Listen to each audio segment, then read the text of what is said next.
Okay, this is going to be a little different from some of the other ones I've recorded. This is going to be my lecture on the textbook, The Organizational Behavior, Chapter 12. Okay, leadership versus management. Okay, in the trade, management is seen as being negative, and leadership is seen as being positive. Now, who decided that? I'm not real sure, but it's seen that not everybody who manages leads, but everybody who leads is usually in management. It's better to provide leadership than to just try to tell people what to do.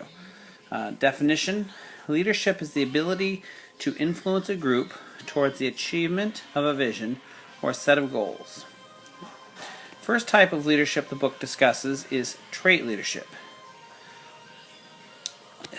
When they studied this, they found that the common traits among leaders were too many, that there was no common theme except extroversion.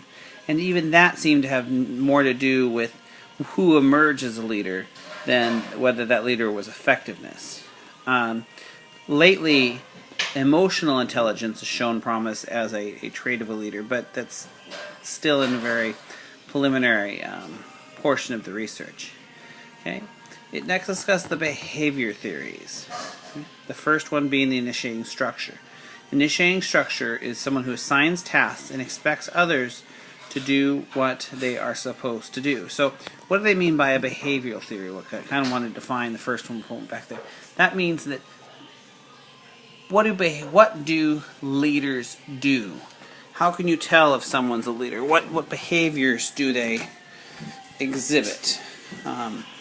Is there a certain set, and more to the point, is there a certain set of behaviors that people who tend to be good leaders have? Are they the people who show up on time? Are they the people who take long lunches, short lunches? What do good leaders do? Because then maybe we could all just do what the good leaders do and all be good leaders, right?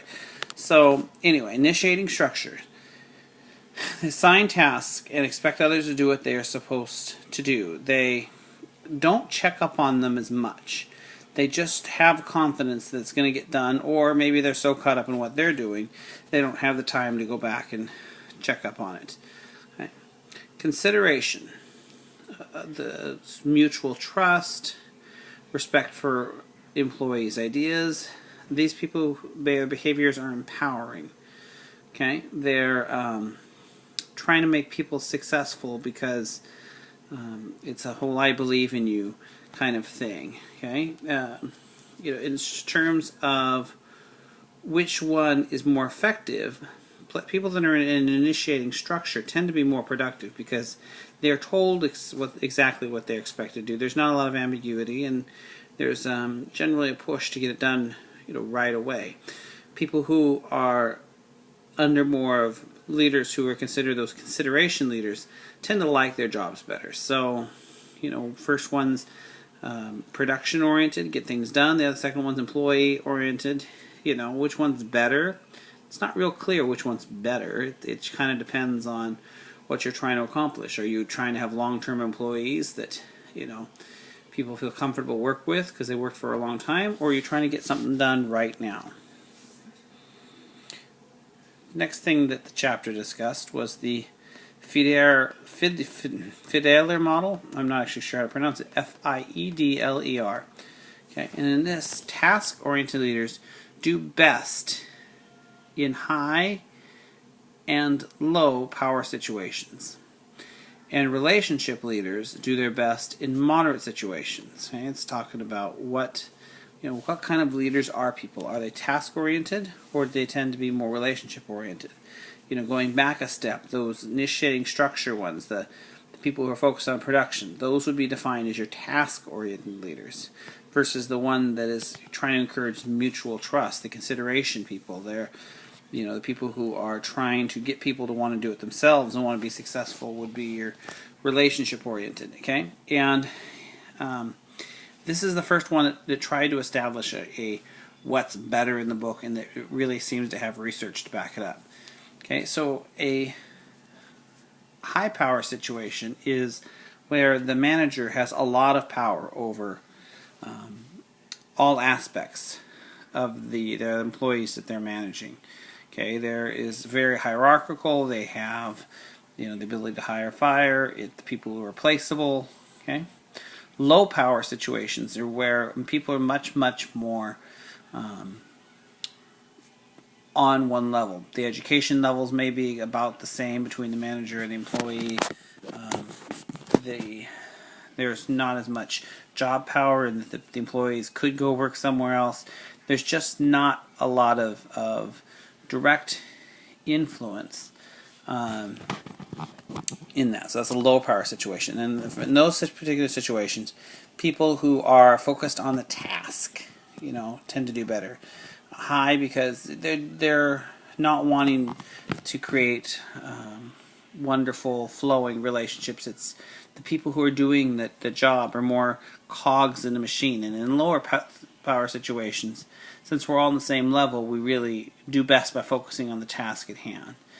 The relationship leaders, the ones who focus on the employees rather than what's being produced, tend to do best in those in-between situations where you do want people who are going to be around a while, and you do want people to function together, the manager to be part of that, but it's not so much that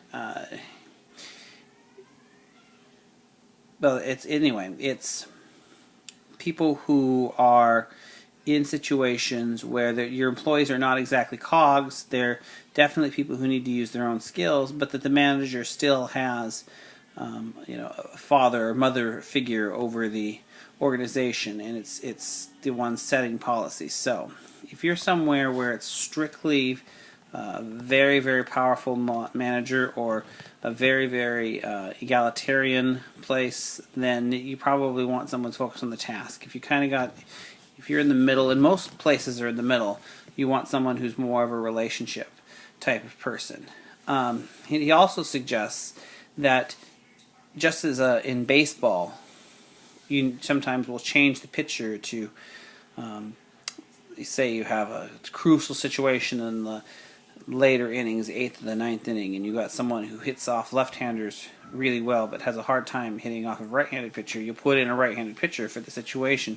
That sometimes you'll want to do that with your leaders. You'll change them to fit the situation if you cannot design the situation to fit your leader. So, it can go either way. You're going to change the situation to fit the leader, or do you change the leader to fit your situation? And they're both possible and plausible. One should not just assume that you always need to change the situation. Okay? Somebody who might be a good president in one era may not be the best president in another. Okay, cognitive resource theory was the next thing discussed, which is people's ability to use their resources changes depending on their level of stress. So, level of stress, how hard, how you feel about it, and how does that affect your ability to use the resources available? Are you great presence of mind and able to use everything around you, or you become tunnel visioned? Okay. In high stress times, people's ability to use logic goes down. Okay. And in low stress times, the opposite is true. People can really use their logic. Well, what does that matter? That means if you have a high stress job, high stress task, you want people who can rely on their experience. Okay? Experience is way more important than talent in those high stress situations, because people won't be able to access their talent unless they have that, repetitive, done it over and over and over again, done it for years. They know exactly what they're doing. They'll freeze up and they won't work. Then again, if it's a very low stress situation, you probably want to have more talent around you. You want to hire for talent. Air traffic control is often cited as a high stress situation, because if you fail, people will crash, people will die. You want people with lots of experience in that situation. Whereas someone who's a writer, especially if there's not deadlines, it's tends to be a very low stress situation, since they can kind of do what they want creatively, and they're not real worried about the clock. You want someone with a lot of talent in that situation, and experience might not matter in the slightest. Okay, one other theory discussed was the situational leadership theory. Okay, and this is kind of compared it to parents, and saying, like parents, leaders must hand over control as the employees are ready for it. So you as the manager may be very in charge at first, but over time, as people get ready to have the reins themselves, be able to control the situation themselves, that you are able to hand that over. Okay. Finally, the leader-member exchange theory, which is that some are parts of the in-group and get nurtured and trusted, while the out-groups, the relationships are more formal. What this means is that in situations, in management, in organizations, it often will become the case, or at least they believe is often the case, that the manager has its pets, has the people that they really mentor and really take care of, and really give them the guidance that they need to gain the ability to trust and be able to take over and have more responsibilities. That they define these in the in-group, whereas the people in the out-group are seen by the manager as more expendable, and you can get a new one if you need to, you can get rid of them if they give you any trouble. They're not the people who the manager sees as the people they want around long term, and so they're treated more like that cog, more like that part of the machine. The relationships tend to be less formal with the people that they are considered the in-group, and more formal with the people that are considered to be part of the out-group. Okay. Overall findings, what did they found? Directive leaders tend to do well when tasks are ambiguous or stressful. People who can give direction and give clear direction do very well when things are ambiguous or stressful.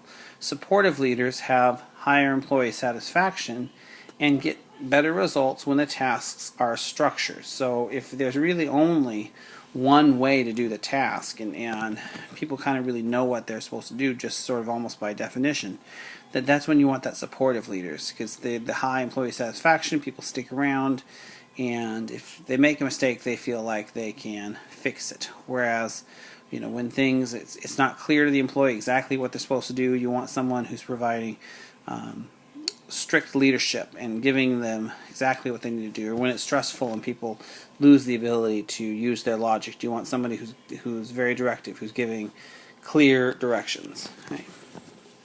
Final thing we'll talk about is the leader participation model, which suggests the leader must change to fit the situation. This goes back to the idea of, do you change the employee or the leader to fit the situation, or the situation to fit the leader? And according to the leader participation model, the person who already is the leader must have the ability to change themselves to fit the situation, or they can't possibly be successful. All right, that's Chapter 12. Hope you enjoyed.